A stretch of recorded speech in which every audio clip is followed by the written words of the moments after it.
Okay, Robert, I'm going to try to answer some of your questions, and I can show you how to do a couple of things that's going to help this type of thing here, and CPU usage, memory, things like that. Um, and I guess they're telling you need a dedicated host, and well, I mean that helps and everything, but um, there's a lot of things you can do, and your hosting should be able to help you more than what they're helping you here. But I'm going to show you how to do a couple of things. Okay, so in your site. Okay, you want to make sure that you have WordFence plugin installed. Okay, it should be installed on your site. If it's not, simply go do a search or go to add new plugin and do a search for WordFence. Okay, and you want to make sure and activate it. Okay, once you have that activated, we're going to go down to WordFence and then options. Okay, the first few options here should be checked by default. Okay, so we're going to scroll down to where it says scans to include. We'll go ahead and include image files, but the rest should be okay. Where it says firewall rules here, we're going to make some edits and make some changes here. Okay, so what I do normally is I set this to treat Google like any other crawler, okay? And I also immediately block fake Google crawlers, so I check this box. I set these to around 60, between 60 and 240, okay? That should be plenty. What happens is this will help with, getting hit on your site by different bots, which takes up memory and really, your CPU usage spikes and things like that. So between 60 and about 240.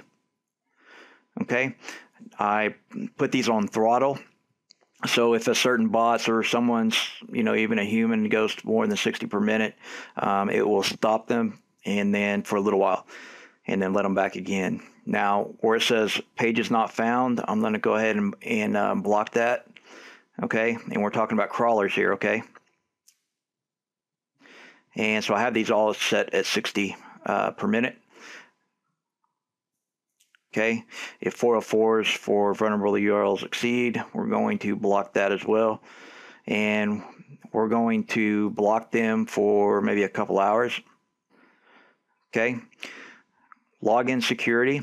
Now, the thing about your site, when you start selling your own products, you're going to have members logging into your site because you have customers. So you don't want to set this too strict. Okay, so around 4 or 3, and that's lockout after how many login failures. So 4 to 3 here. Okay, count failures over what time period. You can put this between 5 and 10 minutes. Okay.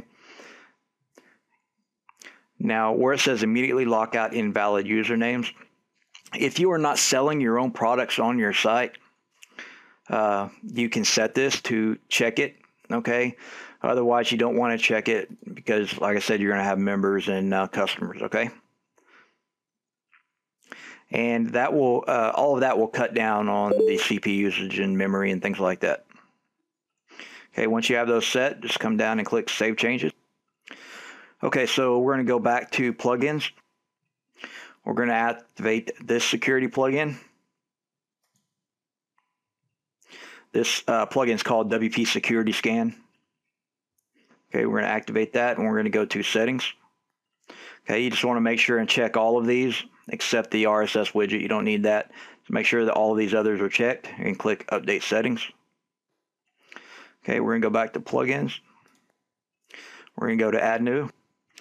Okay, I'm going to install a plugin to redirect 404s. Okay, so if you want to redirect everything back to your home page, you can install this plugin. If you want to be able to change the page in which 404s are redirected, this is a good plugin. So let's just install that. And this is just going to help us. So if somebody comes to your site and it's not there, they will get redirected to the page we want. Okay, let's go to Add New. Do a search for block bad queries. And we're going to add this. And we'll activate it. Now, once you activate that, you don't have to do anything else to that plugin. Now, what you've done here will dramatically help you as far as all, memory and CPU usage. Okay, so you want to make sure and do these things. And what your host is going to tell you is that the site needs to be optimized, and what they're not talking about SEO optimized, they're talking about optimized server wise. Okay, so those are a couple things you can do. Another thing you can do is have your hosting put in a robot text file. Okay, so it's robot.txt file, and that will help with it as well. They should do that for you.